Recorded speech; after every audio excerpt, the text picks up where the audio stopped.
Bienvenue à tous. Dans cette partie, on va voir l'activité.java, donc la partie de l'activité.java, ou bien la classe Java.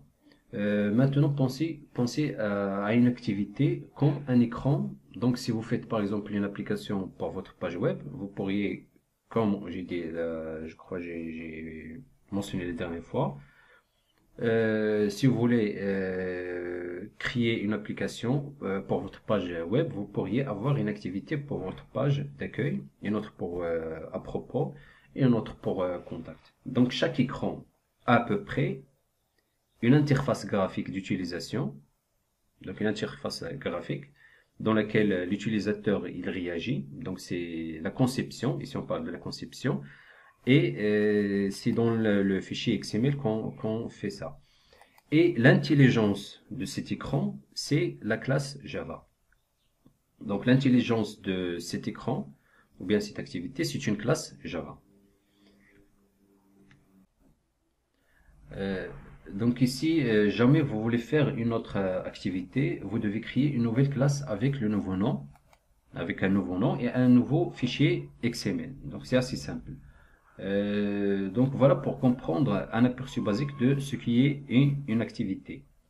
Donc on y trouve notre premier qu'on voit ici le propriété le répertoire Java. Donc c'est celui qui contiendra tous les fichiers source.java.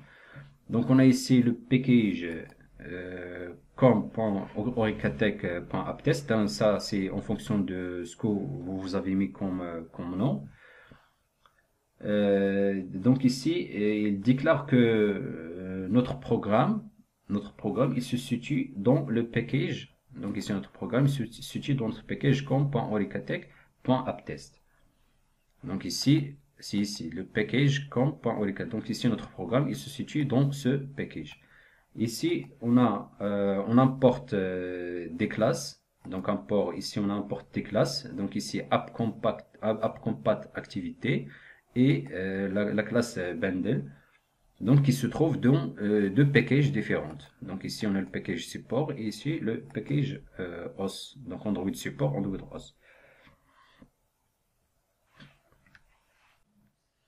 Donc le petit arrobas override, il permet d'indiquer que l'on va redéfinir donc une méthode qui existait auparavant dans la classe parente. Donc, ce qui est logique puisque vous saviez déjà qu'une activité avait une méthode void en create et que notre classe hérite de l'activité ici app.compat.activité. Donc ici, cette méthode est la première qui est lancée au démarrage d'une application. Donc vous voyez ici, donc on utilise cette méthode qui existe auparavant dans la classe parente qui est la classe app.compat.activité. Donc parce que notre classe main activité, il hérite de app.compat.activité. Donc ici, c'est pourquoi override, ça veut dire qu'on va réutiliser des méthodes qui sont déjà déclarées dans notre de la classe parent. Cette méthode est la première qui est lancée au démarrage d'une application. Donc l'instruction ici super signifie que qu'on fait appel à une méthode ou à un attribut qui appartient à la superclasse de la méthode actuelle. Autrement dit, la classe juste au-dessus dans l'hiérarchie de l'héritage. Donc la classe parente qui est app.compat.activité. Cette content view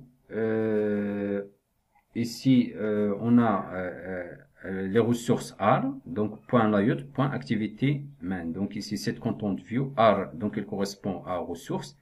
Ici on a .layout, c'est-à-dire on appelle le dossier layout. Après on appelle donc notre fichier XML, c'est l'activité main. .xml, ça c'est, on n'écrit pas le .xml, juste le nom de notre fichier. Donc cette méthode, elle permet, comme vous voyez ici, cette content view, elle permet d'indiquer l'interface graphique de notre activité.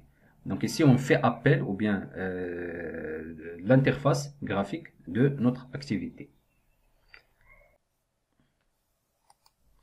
Donc ici, on va essayer de faire un petit exemple. Donc on va essayer d'afficher un contenu différent de notre layout.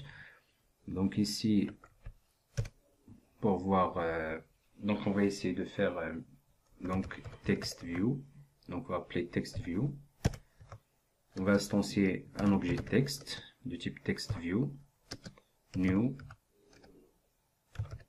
text view. Donc si disent donc dans cette activité ici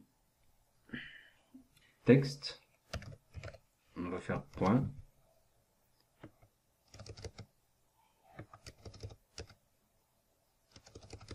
on va faire ici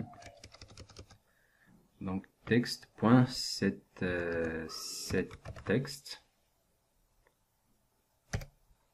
Donc on va donner ici on va dire set content view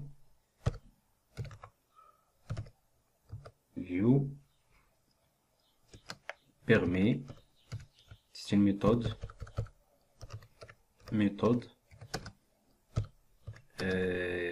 qui permet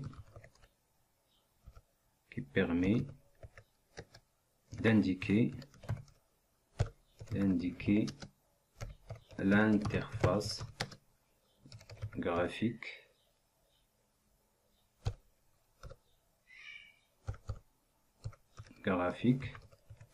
de notre activité. Donc ici,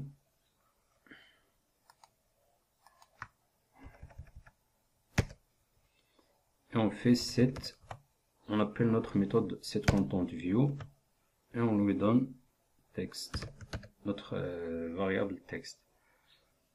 Donc on fait run, donc on va exécuter notre main activité. Donc vous cliquez, donc ici connected device, donc moi j'ai déjà lancé mon device, donc vous faites OK et après donc proceed without. Donc ici je vais arrêter jusqu'à ce que donc installation de l'APK.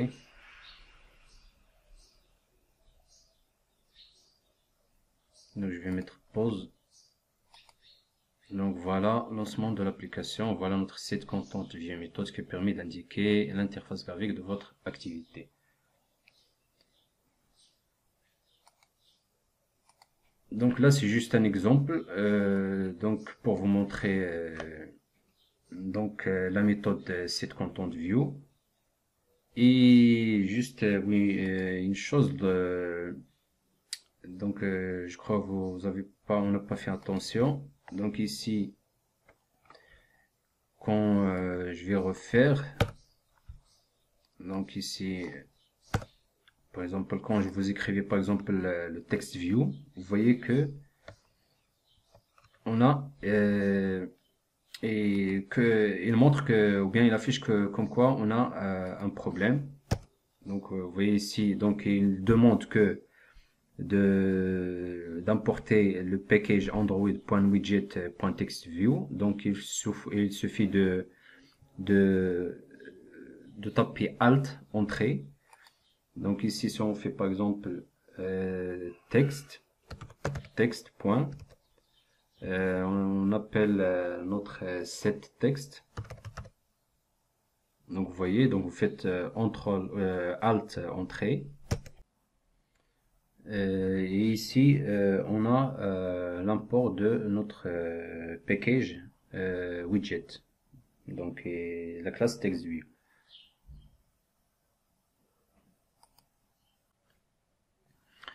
Donc après vous effacez notre exemple, donc c'est juste un exemple, et vous désactivez le commentaire de notre méthode setContentView qui affiche notre fichier XML, donc la ressource XML. Et voilà notre chapitre concernant la classe activité ou bien la classe Java principale de notre activité. est terminé. Donc c'est juste un aperçu, un aperçu général, donc primaire. Donc après on va voir plus de détails dans cette classe. Et rendez-vous dans le prochain chapitre dans lequel on va voir donc le fichier manifeste de notre application. Donc ici, c'est les principaux ou bien les plus importants fichiers de notre application. Donc on a vu le fichier XML, donc et maintenant on a le main activité et le prochain chapitre on va voir donc le fichier manifeste. Voilà, merci pour votre attention et merci d'être à l'écoute. Si vous avez des questions, n'hésitez pas à laisser un commentaire et veuillez vous abonner à ma chaîne pour voir la totalité des vidéos mises en ligne et rendez-vous dans le prochain chapitre. Merci, à bientôt.